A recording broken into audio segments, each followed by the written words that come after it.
Because originally the truth is that the Constitution does come from the Iroquois Confederacy. It does come, and the U.S. Congress acknowledged that not long ago, that it does indeed influenced by and you find out Franklin and Jefferson did go and spend at least 30 years before and learned the Mohawk jargon, the Mohegan jargon, all the Iroquois jargon of trade, and learned and sat with their councils and studied and like, wow, these people had equality, men and women.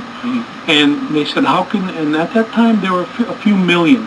It wasn't just 100,000 or so. There were millions of Native people across this land that lived the same way, the same principles. So it was not just the Iroquois, but the Constitution was in this part in Philadelphia in the Northeast. So that's where they talk about. In fact, Jake Swamp and Tom Porter, who are traditional chiefs this day of the Iroquois Confederacy, have those stories that are not written into history books. They may be referenced, but when the Iroquois chiefs were asked to come to the Freedom Hall, Independence Hall in Philadelphia, they were put upstairs. And whenever the Continental Congress had deliberations, they would go upstairs and ask the Native people, what did you do when you got to this part? And the thing that we don't hear is that these chiefs were locked into the upstairs. They only brought food and questions. And we don't hear the other part of, how the founding fathers actually excluded the Native people. Well, that's a mindset, because this country needed an enemy. And the women and children, well, they were property of the rich white males, and they couldn't vote. And the black man was property also, so they couldn't vote. Women belonged, poor white people belonged as serfs or serfdom in that thinking of it, and they were property. They couldn't vote. They didn't have power. But then you had millions upon millions of Native people. Let's not let them vote. Let's not let them vote, because that means there's going to be power here. So from that time, we were mentioned as far as being governed by commerce, and that the United States did have say in what they traded with other countries and whatnot. And that's in the Constitution. The Indian tribes, right. Yeah. And so they mentioned Indian nations within. And that was about it. And today that's still true, but as far as giving us freedom of religion, communal property, which we were used to sharing, that did not fit privatization and ownership, and monarchy especially, because as you see, this country still adores the King and Queen of England, yet it's a country that's not supposed to be upon those principles where everybody is inalienable and is treated equally. Well, it's not true with Native peoples even today. When you are an living evidence of that Constitution and the crimes committed against Native people such as myself, and knowing that, and being able to understand the inequalities, well, that's not going to be listened to, because that's the enemy talking to them. So for your 12-year-old, I say, look at what you're reaping as an American. And you really think in its ownership terms. You think about all Americans, any American, foreigners who come here want a piece of the American pie. Metaphorically, I say, if you want a piece of the American pie, just don't forget who owns the bakery. And he said in his autobiography, a man, or we'll say a person, but we understand that man means mind. A man without force is without the essential dignity of humanity. See, force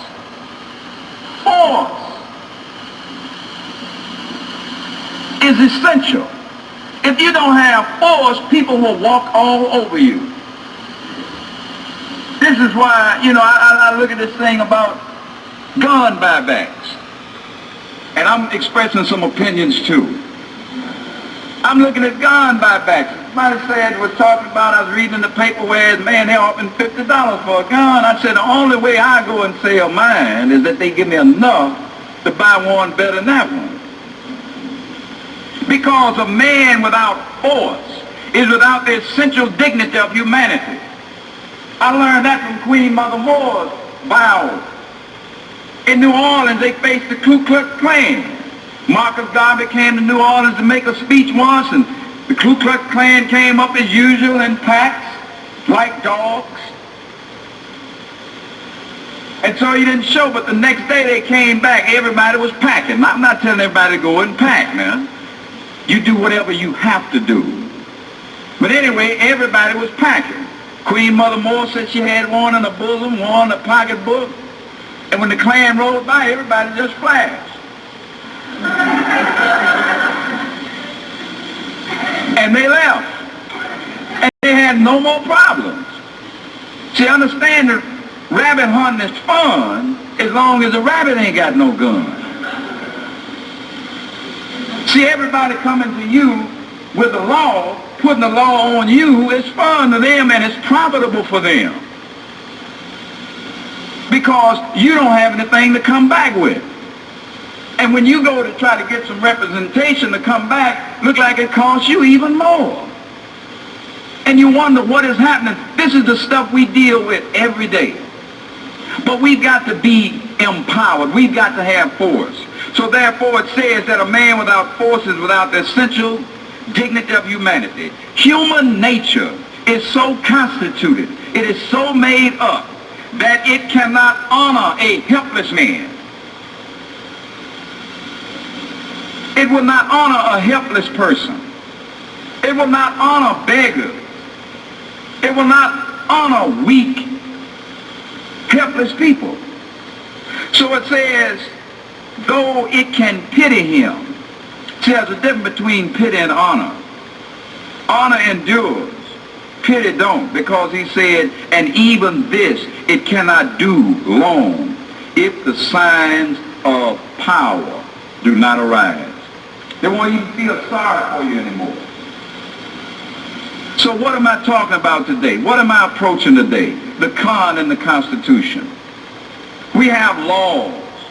We deal with laws that affect our everyday life. We have lawmakers. We have legislators.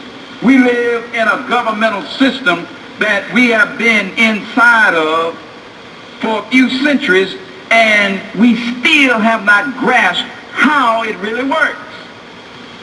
Because if we did, we would be a lot more forceful than we are, from my viewpoint. And from the way I think that this knowledge has empowered me. I'm not almighty now, but I'm a little more forceful than I was 6 months ago. And this is the way we all should be growing. We should see our lives progressing. That's what the beetle is about from ancient Egypt, the scarab beetle. It's about to become. We're not satisfied with just what we are, but we will look forward to growth. Our lives, we should be able to measure and say, I'm stronger this month than I was 6 months ago. So when we're talking about law, it's what I want to deal with a little bit tonight. So this is why I chose the topic con and the Constitution. What is the Constitution? I know I didn't learn very much about it in school. I learned that there was one. We learned the preamble, but we never did study it. It was hung up on the wall, but you ever notice I always kept it like it was written with a feather? It was always put up as that original old manuscript that nobody deals with anymore. And we looked at it like that. I didn't pay it any attention. It wasn't important to me. It seems that that would be stressed in school, but there's a reason why it was not. And there's a reason why this interest has resurfaced, because this is not the first time this has happened. Thanks to Lerone Bennett and his book, Blacks in the Making of America. I meant to bring it with me. I went off and left it on the table. I grabbed so much stuff, you know, I just said, well, maybe I need to take this, and I left it, but that's a book everybody needs to read, called The Shaping. Is it The Shaping of Black America?